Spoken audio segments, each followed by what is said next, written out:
Today we're going to be talking about a Microsoft Power BI problem that you might have never experienced or that you might be all too familiar with. So let me set the stage. You've inherited a Microsoft Power BI semantic model that is full of junk. The only problem is that it's connected to a Power BI report that people love. So you know you can't change the report, but you also know the Power BI semantic model has got to change. What do you do? Well, if you're in my shoes, you first identify all of the measures, columns, implicit measures that are used in the Power BI front end, and then you redesign the semantic model from the ground up. Now, external tools like Measure Killer are typically my go to for this task. However, sometimes organizations don't let you use third party tools, and sometimes you don't have the money to buy a appropriate license. So that got me thinking, we're in the age of AI.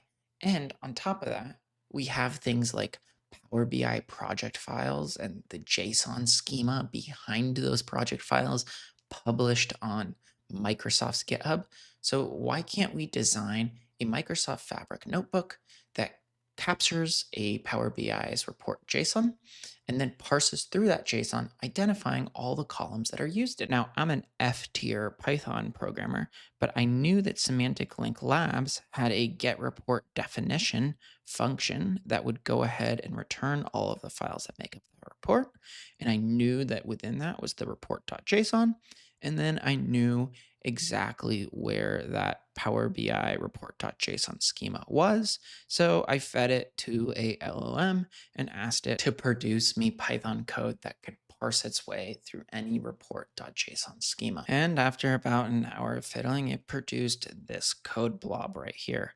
Now, I don't doubt that this couldn't be further optimized as it was written by a LLM, but the way it works is it gets a report ID, a workspace ID, uses Semantic Link Labs to fetch the report.json, and then parses through that JSON, producing a data frame like the one we have down here. Now, I have fed this code, this sales and returns v 2019 sample from Microsoft Power BI, mainly because it's an incredibly visually complex report. And I could do weird things like trying to rename fields in this report. Now, here we have a visual on the return rate page. Let's see if we can go ahead and we can find it identified in our Microsoft Fabric notebook. So I'm going to go right here. I'm going to go sort Z to A, and then I'm going to go to return rate right here. And look, there we are. There is that visual, total return rate, and calendar date in category. And jumping into Power BI, we can see that it has the same field selected. And if we expand this size and style, we can confirm that that visual is in that exact location, 116, 427.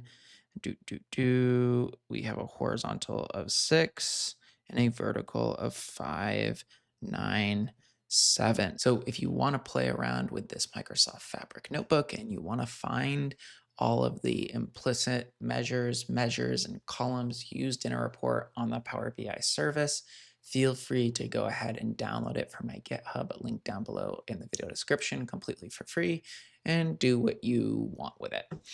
With that, I hope you enjoyed this video. Thank you for watching, and if you wouldn't mind, subscribe and throw it a like. It's cool.